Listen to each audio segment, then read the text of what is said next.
Doctor Sasi Tharoor നമ്മുടെ കോൺഗ്രസിൻ്റെ MP ആണ്, വർക്കിംഗ് കമ്മിറ്റി അംഗമാണ്. അദ്ദേഹം നമ്മുടെ ഇന്ത്യ ഗവൺമെൻറ്റിൻ്റെ പ്രതിയായി ന്യൂയോർക്കിലെത്തി.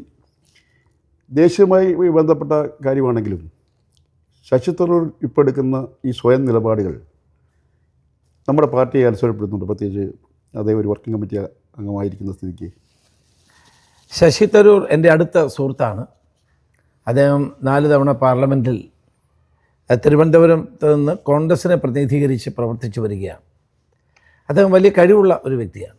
സ്വാഭാവികമായും അദ്ദേഹത്തിൻ്റെ കഴിവുകൾ പാർട്ടി വളരെ നല്ല നിലയിൽ തന്നെ വിനിയോഗിച്ചിട്ടുണ്ട്.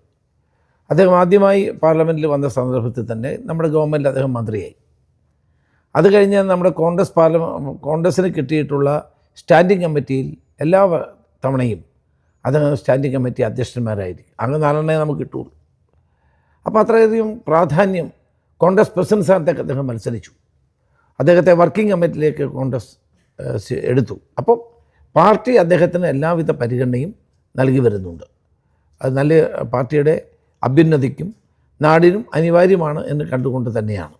പക്ഷേ നമ്മളൊരു പാർട്ടി പ്രവർത്തിക്കുമ്പോൾ സ്വാഭാവികമായും പാർട്ടിയുടെ ലൈൻ അനുസരിച്ച് പ്രവർത്തിക്കാൻ ബാധ്യസ്ഥരാണ്. അതുകൊണ്ട് ചില കാര്യങ്ങളിൽ അദ്ദേഹം പാർട്ടി താല്പര്യങ്ങളും പാർട്ടി ലൈനും സ്വീകരിക്കണം എന്നുള്ളത് തന്നെയാണ് എൻ്റെ അഭിപ്രായം. അദ്ദേഹത്തിന് വ്യത്യസ്തമായ അഭിപ്രായങ്ങൾ ഉണ്ടാകാം സ്വാഭാവികമായും. അദ്ദേഹം 100% രാഷ്ട്രീയക്കാരനാണെന്ന് ഞാൻ കരുതുന്നില്ല. പക്ഷേ അത് പാർട്ടി നേതൃത്വവുമായി ആലോചിച്ച് അത്തരം കാര്യങ്ങൾ പറയുന്നതാണ് കൂടുതൽ അഭികാമ്യം.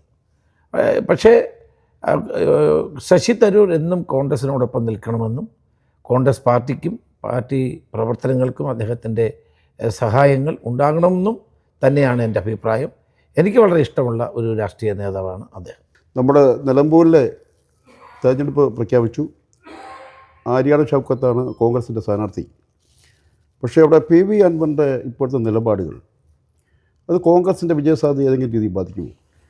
ആര്യാടൻ ഷൗക്കത്തിനെ UDF സ്ഥാനാർത്ഥിയായി പ്രഖ്യാപിച്ച് കഴിഞ്ഞിട്ടുണ്ട്. ആര്യാടൻ ഷൗക്കത്ത് വൻ വിജയം നേടും എന്നാണ് എൻ്റെ പ്രതീക്ഷ. കഴിഞ്ഞ പാർലമെൻറ്റ് തിരഞ്ഞെടുപ്പിൽ നിലമ്പൂരിൽ 60,000 വോട്ടിൻ്റെ ഭൂരിപക്ഷത്തിനാണ് പ്രിയങ്ക ഗാന്ധി ജയിച്ചത്. തന്നെയുമല്ല, കേരളത്തിലെ ഇടതുപക്ഷ സർക്കാരിനെതിരായ അതിശക്തമായ ജനവികാരം കേരളത്തിൽ പ്രതിഫലിക്കുകയാണ്. ജനങ്ങൾ ഈ സർക്കാർ മാറണമെന്ന് ആഗ്രഹിക്കുന്നു. ഒരു രാഷ്ട്രീയ മാറ്റത്തിൻ്റെ കാറ്റ് കേരളത്തിൽ വീശുന്നു എന്നതാണ് സത്യം. കഴിഞ്ഞ് നടന്ന എല്ലാ ഉപതെരഞ്ഞെടുപ്പുകളിലും ചേലക്കര ഒഴിച്ച് എല്ലാ ഉപതെരഞ്ഞെടുപ്പിലും UDF ആണ് വിജയിച്ചത്. ഇത്തവണയും നിലമ്പൂരിൽ വൻപിച്ച ഭൂരിപക്ഷത്തോടെ ആര്യാടൻ ഷൗക്കത്ത് വിജയിക്കുമെന്ന കാര്യത്തിൽ സംശയമില്ല. PV അൻവർ UDFനോടൊപ്പം നിൽക്കുമെന്നാണ് ഞങ്ങളെ അറിയിച്ചിട്ടുള്ളത്. ഞാനും അദ്ദേഹവുമായി നിരവധി തവണ സംസാരിച്ചിട്ടുള്ളതാണ്. തീർച്ചയായും PV അൻവർ UDFൻ്റെ ഭാഗമാണ്. അദ്ദേഹത്തിൻ്റെ സഹായം UDF സ്ഥാനാർത്ഥിക്ക് ലഭിക്കും. ഇന്നും ഞാൻ ഈ അമേരിക്കയിൽ നിന്നുകൊണ്ട് ഞാൻ അദ്ദേഹവുമായിട്ട് 2-3 തവണ ഫോണിൽ സംസാരിച്ചു. അദ്ദേഹവുമായി ഉടൻ തന്നെ പ്രതിപക്ഷ നേതാവും ഞാനും കൂടി അദ്ദേഹവുമായി നേരിട്ട് സംസാരിച്ച് അദ്ദേഹത്തിൻ്റെ പിന്തുണ ഉറപ്പാക്കും. അദ്ദേഹം UDFൻ്റെ ഭാഗമാണ് എന്നത് തന്നെയാണ് എൻ്റെ വിശ്വാസം. രമേശ്, ഇതൊരു വ്യക്തിപരമായ ഒരു ചോദ്യമാണ്. അതൊക്കെ ഞങ്ങൾക്കൊക്കെ വളരെ താല്പര്യമുള്ള ഒരു ചോദ്യം കൂടെയാണ്.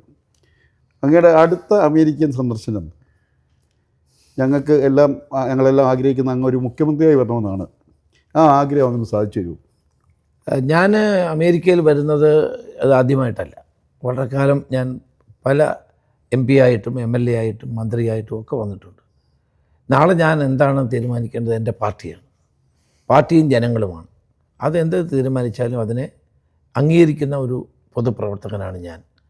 ഒരു സ്ഥാനമില്ലെങ്കിലും അമേരിക്കൻ മലയാളികളുടെ അവകാശങ്ങൾക്കും താല്പര്യങ്ങൾക്കും അവരുടെ സന്തോഷത്തിലും സന്താപത്തിലും ഒക്കെ എന്നും ചേർന്ന് നിൽക്കുന്ന ഒരാളാണ് ഞാൻ. അതുകൊണ്ട് ഏത് ഘട്ടത്തിലും അമേരിക്കൻ മലയാളി സംഘടനകൾ വിളിച്ചാൽ ഇവിടെ വരാൻ ഞാൻ കഴിവതും പരിശ്രമിക്കാറുണ്ട്.